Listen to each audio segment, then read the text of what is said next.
shield bearer gets hit, everybody screwed up. Basically, Jinwoo would only get attacked if the whole squad got wiped out. Ki-hoon, meanwhile, was hyped because this was his first time leading Group B. If he could pull this off, he might get promoted to full-time leader. Out of nowhere, a noise echoed through the dungeon, and the whole team immediately snapped into formation. Jinwoo was impressed, nobody even needed to be told what to do. This was the power of an A-rank squad. Then, a pack of coyotes showed up, and the team wasted no time slicing them to pieces. Honestly, if they struggled with this, it would have been embarrassing. Jinwoo soloed 300 of these things back in episode 2, while still being a total weakling. The mage told everyone to duck because she was about to light the place up, and in a flash, the big bad wolves were gone. But the squad was confused. Why the hell were coyotes inside an A-rank dungeon? They were only C-rank monsters, way too weak to be here. That's when Jinwoo noticed something strange. These weren't just any wild mutts. They had collar marks on their necks, meaning someone had domesticated them. And that's when the real demons of this dungeon decided to crash the party. A whole squad of high orcs popped up, and the gang immediately started sweating bullets. One of them chucked a spear at light speed, nearly shattering the leader's shield. The orcs rushed in, and the Red Knight tried to block them. They just used him as a stepping stone and went straight for the mages. One of them caught a fireball right in the face like it was nothing, but turns out their magic resistance was built different, so it barely left a scratch. The cat girl managed to hold one down with some magic whips, but the guy was a tank, and she could only keep him locked for 5 seconds max. The mage was like, "That's all I need," and summoned 2 massive fire soldiers to attack. Only problem? He used up all his mana, so now he was just a sitting duck. The martial artist chick tried to drop some Karate Kid move, but the orc hit her with a full-body tackle that sent her flying straight into the wall. Things got even worse when they started getting surrounded, and Ki-hoon ordered them to split into 3 groups. Even though this was an A-rank dungeon, no one was expecting 20 freaking high orcs to spawn out of nowhere. That was not what the portal scanner showed, and it didn't take long for the first unlucky soul to lose an arm. The mage chick tried to trap the orc while the healer flexed her OP skills and straight up regrew the guy's arm like it was no big deal. But the orc snapped the bindings like they were paper and teleported behind her, about to send her straight to the respawn screen. Meanwhile, Mr. Backpack himself had mysteriously vanished, and out of nowhere, the orc started choking midair. Turns out Jinwoo was using stealth mode and went full ninja, slicing up the beast from the inside out. The healer had zero clue what just happened. Then another orc randomly lost his footing because a deep cut suddenly appeared on his ankle, right before Ki-hoon finished the job and split him in half. At that point, the whole squad was confused. Why was this fight suddenly so easy? That's when they realized Jinwoo was secretly weakening the orcs one by one without anyone noticing. A few of them even started sensing his presence, so he just yeeted them off the map before they could start swinging at the air like crazy people. The martial artist chick took the opportunity to body an orc with some premium grade hands, while the leader carved through their boss like he was slicing butter. The dude hit the ground hard. As soon as the battle was over, everyone checked for injury, because as long as you were still breathing,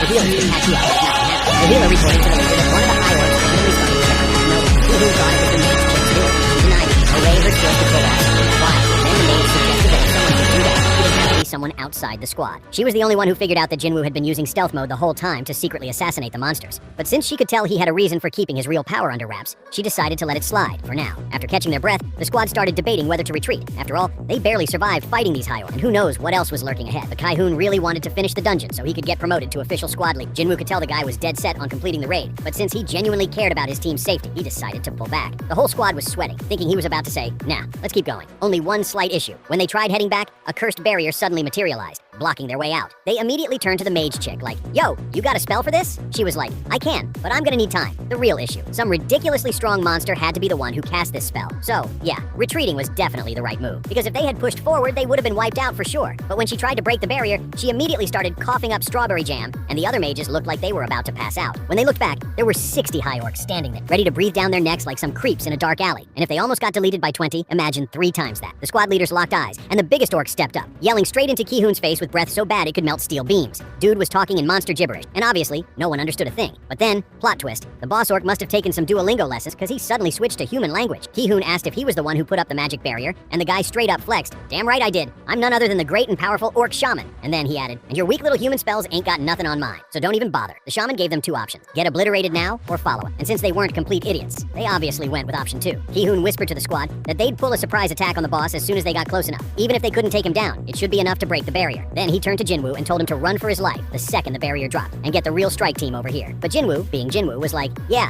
and by the time they get here, you guys will already be turned into mashed potato." But Ki-hoon just hit him with that professional soldier mindset, saying their job was to close the portal, not to survive. That's why they get paid the big bucks. Then the healer pulled Jinwoo aside and asked him to deliver a message to her family if he made it out alive. She told him this wasn't his fight, so there was no reason for him to risk his life. But Jinwoo just took the letter and smiled. "I'll hold on to it, but I won't be needing to deliver it." Meanwhile, outside, Cha was pacing around, looking for Jinwoo, wondering if he was finally done playing Minecraft in the mining crew. The guild leader walked up to her and was like, "Hey, aren't you supposed to be off today?" She ignored him and asked if he'd seen a hunter named Sung Jinwoo around. And the second he mentioned that Jinwoo joined as a shield bearer, she froze. Inside the dungeon, the squad...